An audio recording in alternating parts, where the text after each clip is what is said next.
दुष्ट भेड़िया और सारस। एक जंगल में एक दुष्ट और लालची भेड़िया रहता था। एक दिन किसी जानवर का शिकार करने के बाद वह उसे जल्दी जल्दी खा रहा था। खाते खाते एक हड्डी उसके गले में फंस गई। उसने हड्डी को निकालने की बहुत कोशिश की, लेकिन वह सफल नहीं हुआ। हड्डी अटक जाने के कारण अब वह कुछ खा पी नहीं सकता था। वह बहुत परेशान हो गया। गले में हड्डी लिए वह जंगल में घूमने लगा।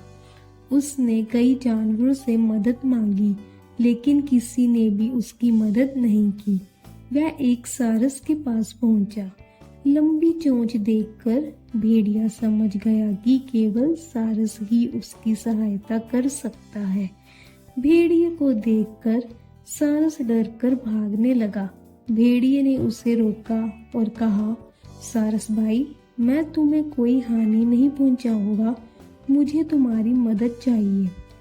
सारस ने डरते हुए पूछा, कैसी मदद?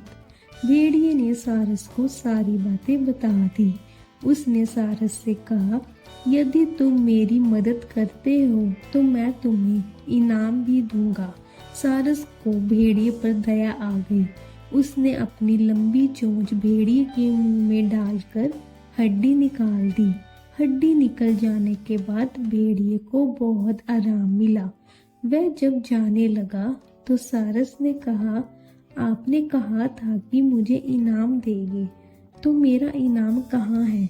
भेड़िया हंसते हुए बोला, मेरे मुंह में अपनी चोंच डालने के बाद भी तुम जीवित हो, यही तुम्हारा सबसे बड़ा इनाम है। सारस दुखी होकर वहां से उड़ गया। इस कहानी की सीख ये है कि अपना वादा हमेशा निभाना चाहिए।